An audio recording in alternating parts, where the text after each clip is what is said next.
Hello there, I'm Black Bright broadcasting out of the east of England. Welcome to my channel. If it's the first time you're passing through, I tend to cover different kinds of news items, hence the word Black Bright News, and then I give my own slant on it. So I don't just read the news, I more or less comment on it. And you know, my subscribers will put their little feedback on what I say, whether I'm saying something right, whether I'm saying something wrong. And that's what they do. So if you like this channel, you can put the thumbs up. You can put the thumb if you like it, thumbs down if you don't. You can share it with people you think might be interested, and you can subscribe if you want to know when I upload. When I upload these days, it's very ad hoc because I've got fingering a bit too many pies. So now I'm only kind of doing a video if it's something that really, really I feel is important.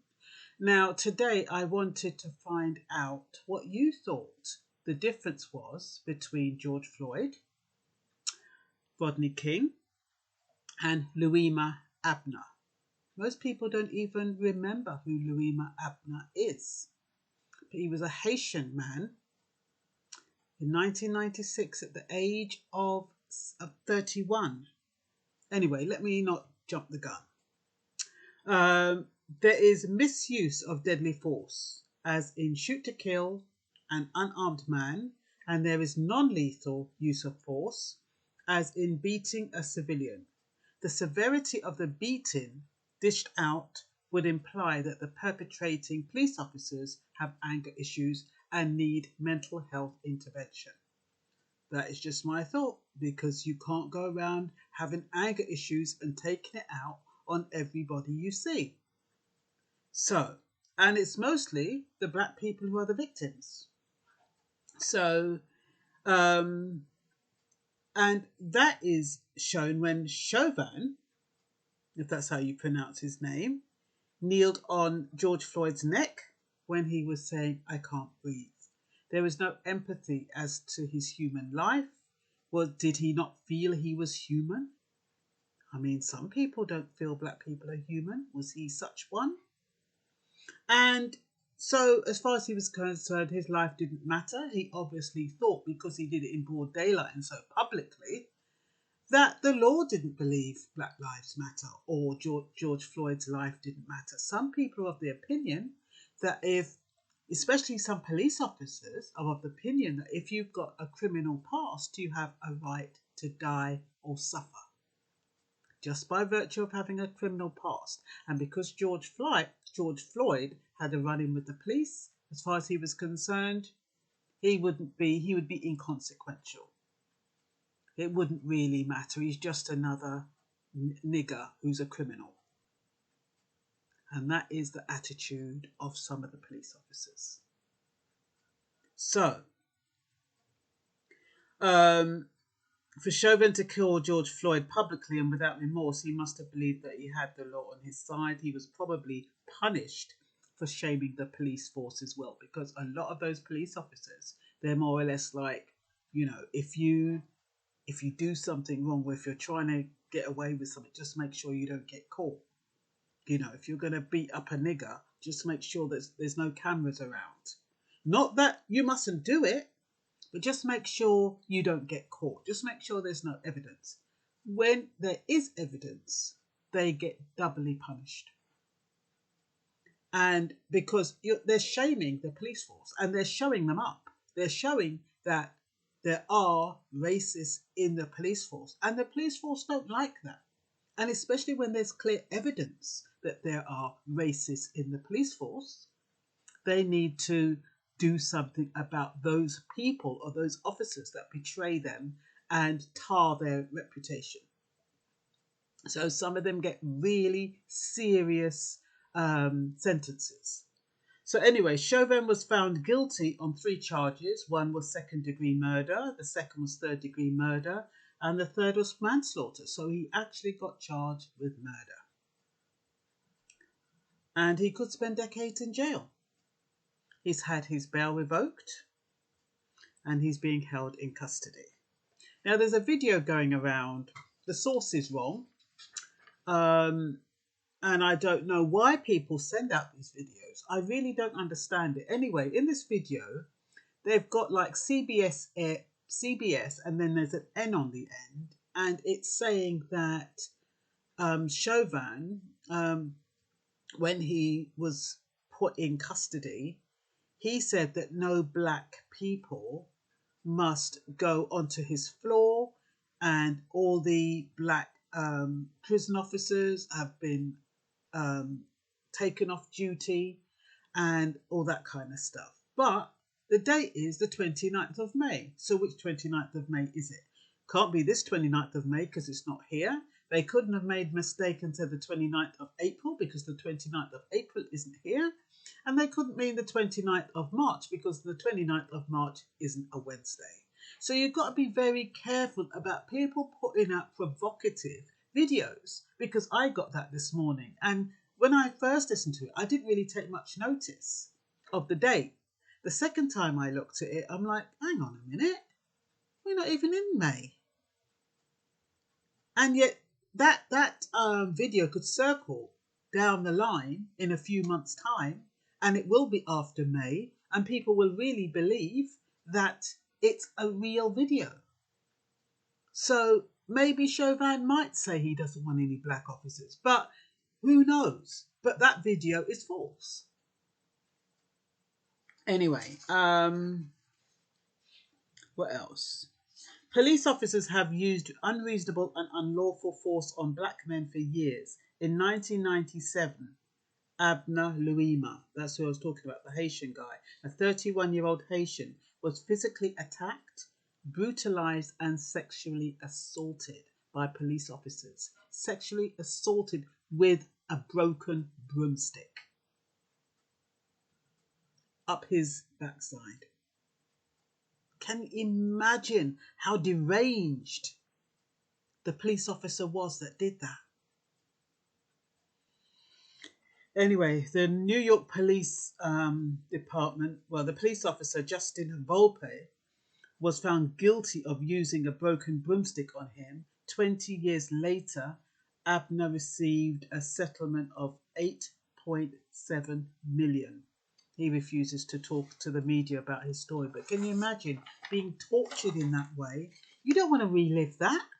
These media people, they just want to get something to glory over. So he's well within his rights not to talk about it.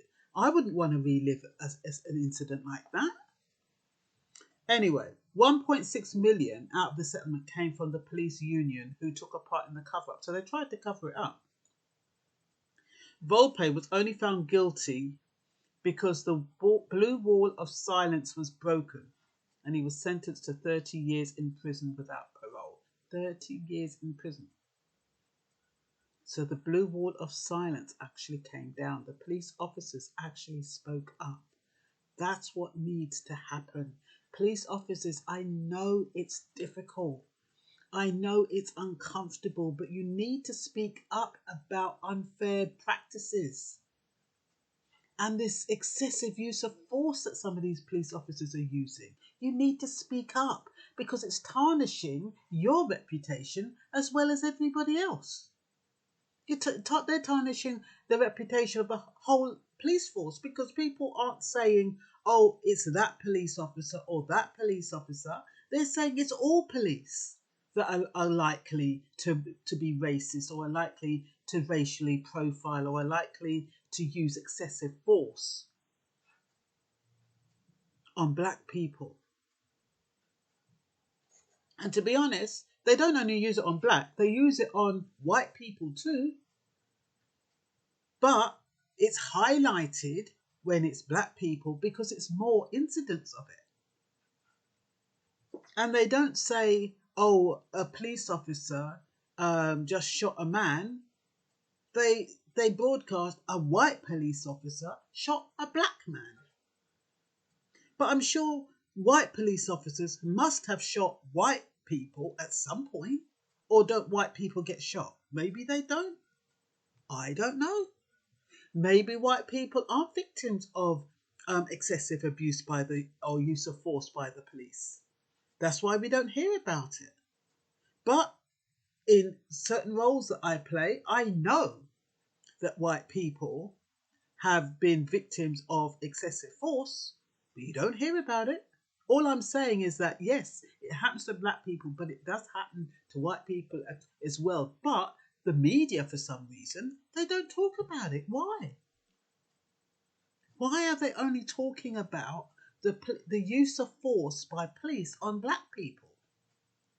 Wouldn't it paint a much more broader picture if they put things and said, well, look, so there's so many black people who have been victims of use of force, so many white people have been victims of use of force, and have somebody make these police officers accountable. It's not just a black thing.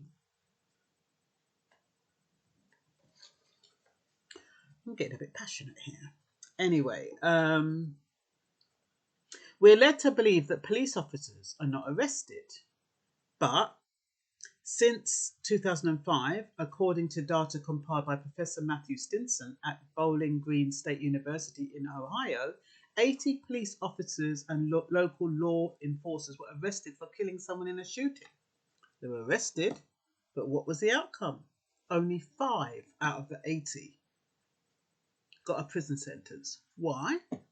Because there's probably evidence to prove, an unequivocal evidence that cannot be challenged why those 5 got done. Because that's what I'm saying. If they can get away with it and you haven't got circumstantial evidence, you don't have no evidence against the police, they get off with it. That's why they get mad when there is evidence. And that's why they're trying to build it into legislation so they can get away with it. Or they say, oh, I made a mistake. Ooh, I thought it was my taser. Ooh.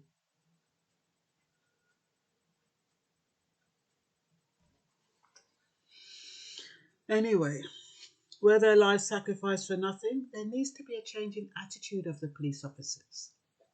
There needs to be some accountability. Not all police officers are the same, but if the good police officers don't hold the bad police officers accountable, it's going to make their lives difficult. Where were the days? I remember in the UK, we used to have a bobby, what they used to call a bobby, on the end of the street. Now, it was like a community bobby. A bobby was a police officer, or, maybe the lower ranks, but they would be at the bottom of your street. Yes, I'm showing my age, but they would be at the bottom of the street. You would talk to them, you'd go up to them, you'd ask them questions, you'd ask them directions, they'd speak to you in a civil manner.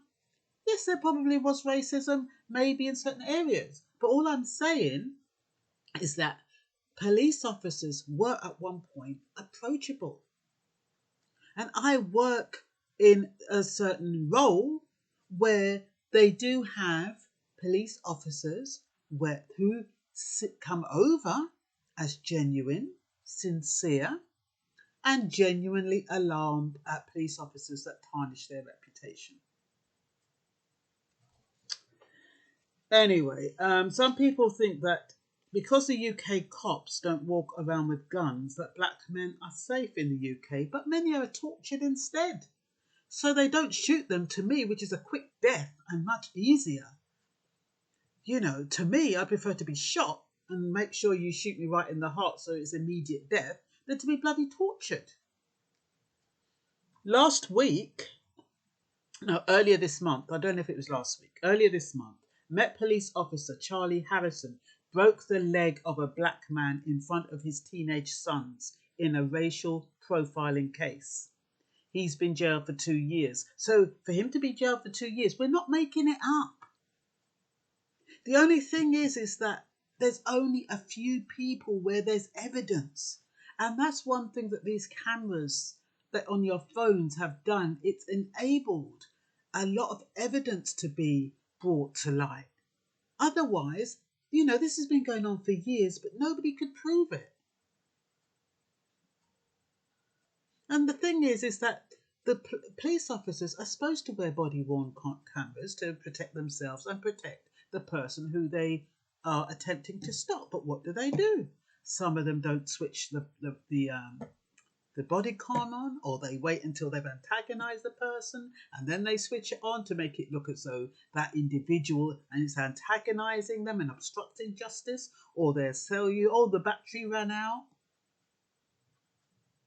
So they'll do whatever they need to do to get rid of evidence or to tamper with evidence. But do they get done for it? Oh no. Us poor civilians, if we tamper with evidence, oh my God, we're foreign criminals. But they're not. That decision was made on Monday, the 19th of April, with him getting 2 years. So what is worse, a quick death or bullet or slow torture? It's a quick death with a bullet or slow torture. It is so important to have evidence to get rogue cops convicted. There is a video going around saying that Daniel Fraser, a 17-year-old, if she hadn't videoed George Floyd's death, Chauvin might have got away with murder. And that's what I'm talking about, the importance of evidence. And when I'm talking about the right, it's been written into legislation to make these things legal under the guise of, keeping yourself safe in driving. You're not only, okay, I can understand, it being against the law to pick up your phone to talk on your phone or anything like that. But now they're saying you mustn't even have a phone in sight as long as you're behind the wheel. Could that be so you can't photograph evidence? I'm just saying. It'd be a good way of writing it into legislation that you can't get evidence because you're not supposed to have the phone on. And if you do have the phone anywhere near you and it's visible, you can be done. Anyway, according to CBS News, Cario Horn, mother of 5, was dismissed from Buffalo, New York Police Department because she intervened when a white police officer, they use the word white again, Greg Kakowski, used a chokehold on Neil Mack, a black man who was handcuffed. And while he was choking him, this police officer. This was in 2006. Anyway, Cario Horn tried to intervene and stop him from having this chokehold. He slaps her face to get her off and to punish her from intervening. As a result, she faced disciplinary action for doing the right thing. She was fired because they felt use of force against a fellow officer was unjustified. So the fact that she was trying to get this police officer who had a black man in a stranglehold with his handcuffs behind his back, they penalised her for using excessive use of force. Now, how does that work? So anyway, she obviously tried to get the police officer off of the black guy. She did succeed in the end, but it cost her job. So she was disciplined and she lost her job just as she was about to get her full pension. But she's now been vindicated, and it's probably because of George Floyd and all of these things and that George Floyd's the outcome of George Floyd's murder. So when she lost her job, she had black hair. Now she's got grey hair, but it looks beautiful. She looks so elegant. Anyway, she's now going to get back pay, have it reinstated from 2006, her pension. And they say it's worth about $800,000 US. That's how much she's going to get for losing her job and for that wrong outcome. And in 2018, that same guy, Greg Kakowski, who she was trying to prevent from killing this guy, was sentenced to a 4-month in federal prison for using unlawful and unreasonable force against 4 black teenagers. So he's got a history of it. He only got 4 months. A month per teenager. You might as well put it that way. So, I wonder if Chauvin's conviction relating to George Floyd's death was instrumental in the judge's decision with Cario Horn. It probably was, because it's highlighting the injustices. The judge overturned the decision. Her pension is to be reinstated in the sum of $800,000 in an equitable... Oh, what have I done? Where's it gone? An equitable something. Anyway, it's supposed to mean that... Oh, I've lost a page. Anyway, she's getting her money back. That's the most important thing over the years. I don't know what I've done with that page. But yes, so I'm going to end it there because I think you get why George Floyd, Rodney King, and Abner Luima have something in common, because they were all brutally killed by police. And